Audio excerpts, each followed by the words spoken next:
14 na kaso ang sinuri ng PGH ng mga batang namatay matapos mabakunahan ng Dengvaxia. Ang resulta ng pag-aaral, 3 lang ang napatunayang namatay dahil sa dengue. 3 kaso ang nakitaan ng causal association. Sila ay namatay sa dengue kahit sila ay nabigyan ng Dengvaxia. Sa 3, 2 ay maaring namatay dahil sa vaccine failure.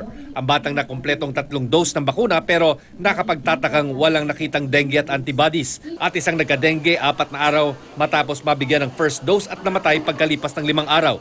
Pero maingat ang PGH bago sabihing Dengvaxia ang sanhi ng kanilang pagkamatay. Usually when the antibody is positive, dapat protective yon. Bakit hindi siya naprotektahan? Namatay pa rin siya.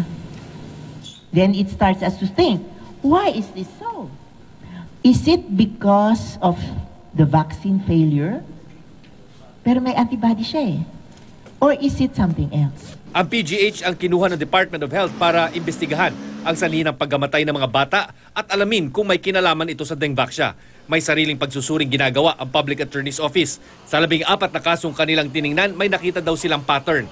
Lahat sila nabakunahan, nagkaroon ng severe dengue at lahat mabilis na namatay matapos magka-dengue. Ang pinakahuling autopsy ng PAO, ang labi ng 12 taong gulang na si Jose Balacano na nabigyan at nakumpleto ang 3 dose ng Dengvaxia. Viral encephalitis at posibleng rabies ang kanyang ikinamatay batay sa death certificate. Pero ang kanyang magulang at mga taga-PAO naniniwala biktima siya ng masamang epekto ng Dengvaxia. Present siya ng similar doon sa mga previous nating mga biktima. No? Pero sabi ng PGH, hindi raw sapat ang pagsasagawa ng autopsy para maiugnay sa Dengvaxia ang pagkamatay ng isang bata. These findings are then correlated or connected with all the clinical data that we have. Yung symptoms ng patient, yung resulta ng laboratory, resulta ng radiology, lahat po yan kailangan i-connecta with the autopsy. You do not take one finding during the autopsy and automatically narrow it down or blame it on a particular condition or a particular vaccine. Habang patuloy ang pagsusuri sa masamang epekto ng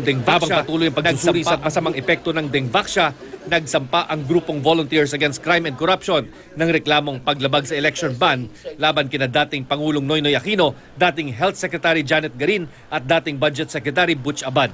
Ang pagpapatupad raw ng dengue immunization program noong Abril ng 2016. Isang buwan bago ang eleksyon ay labag sa batas, lalo na't galing raw ang pondo sa savings at hindi mula sa national budget. Sa isang statement, sinabi ni dating Health Secretary Janet Garin na hindi ginamit sa politika ang immunization program. Ginawa lang daw nila sa DOH kung ano lang ang inaasahan sa isang opisyal o empleyado ng gobyerno. Sabi naman ni dating DBM Secretary Florencio Butch Abad na isinaalang-alang ng gobyerno ang election ban nang ilabas ang pera para sa proyekto. Sinusubukan pa ng GMA News na kunan ng pahayag si dating Pangulong Aquino. Chino Gaston, Nakatutok, 24 Oras.